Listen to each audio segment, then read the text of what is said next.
I was watching the CMA Awards in 1991 or 2, and Vince Gill had won for Song of the Year, a song called When I Call Your Name. And I turned around and looked at my mom, and she was crying. I said, Mom, what's wrong? She said, Lord, I'd give anything in the world to meet that man. He's got the prettiest eyes I've ever seen. And I said, I guess that's when the good Lord put his hand on my shoulder and divine intervention. And I said, well, you know what? I'm going to be on that same TV he's on. I grew up in Georgia, Crow Springs, Georgia. I don't remember my mom ever once saying, hey, you know, we're going to have a nice salad for dinner tonight with a light dressing and some grilled chicken. We didn't eat like that. It was, you know, we didn't have water in a bottle. We had water in a glass that came out of a spigot. I'm telling you right now, they ain't a more friendlier community than Ashland, Kentucky. Period. Nowhere. This tri-state area, it is the most kindest, hard work. You know, I tell people I live in an average house surrounded by above average people. When I walked in over to the dealership, you know, and met Hoyt, and it really feels like home to me. They're not trying to sell you a car, they're trying to sell you the dealership. It's all about the experience. You can go buy a car anywhere. You can go buy a Nissan all over the country. Once you sell the car, you got to follow that up though, because you know it's going to need an oil change, and it's going to need a wash, and it's going to need, you know, some tie rods. It just happens. So it's just as much about the experience of having to go in there and get it, make the oil change as much fun as buying the car. And that's what I felt when I was around there. Over the course of about 3.5 years, you know, things got better and better and better, and I ended up getting a record deal, and I met a fellow by the name of Vince Gill. I said, Vince, would you come and do a video with me? And he said, man, I'd love to. And right then and there, I remember my mom, you know, saying that she had wanted to meet him. So I sent a limo for my mom in Georgia. 12 o'clock on a Monday afternoon, there was a knock on the door, and my video director, John Lloyd Miller, said, hey, Moselle, could you get that door? My mom walked across that floor, taking those tiny little steps, and she opened up that door, and there he stood. And I said, I told you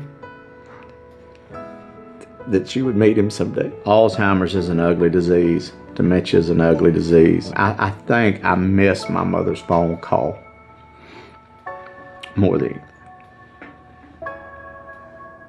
Period.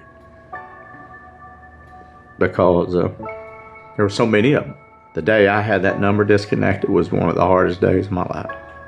You know, just about killed me. So that's, you know, I try to find some comfort in knowing, you know, that, you know, somewhere in back there, you know, that she remembers or whatever, but she don't. But I do. You know, I do. I've learned later on in life, you know, happiness doesn't exist in things. That's where I find my happiness with my child. You know, I live here now. Every month I would drive 1,000 miles. I'd drive 510 miles to Georgia, spend a night with my mom, love on her like no tomorrow, get in my car, drive 415 miles to Russell, Kentucky, get my daughter, stay in a hotel room, take her to school, come get her, live as hard and fast as I could to catch up, get back in that car, go to Nashville, write songs for 2 days, leave there, go back to Georgia, say goodbye to my mom, and go back to Tampa. And I did that for 8 years, and it about killed me. One day, I just called my agent. I said, I'm done. No more. I'm done. I'm going home. I'm going where that redhead's at. I ain't living no more. There's not enough money. There ain't enough fame, ain't enough fortune to take the place of me living in this one-bedroom apartment staring at this ceiling. By the grace of God, I got lucky. I got a job here in Huntington, West Virginia at Clear Channel.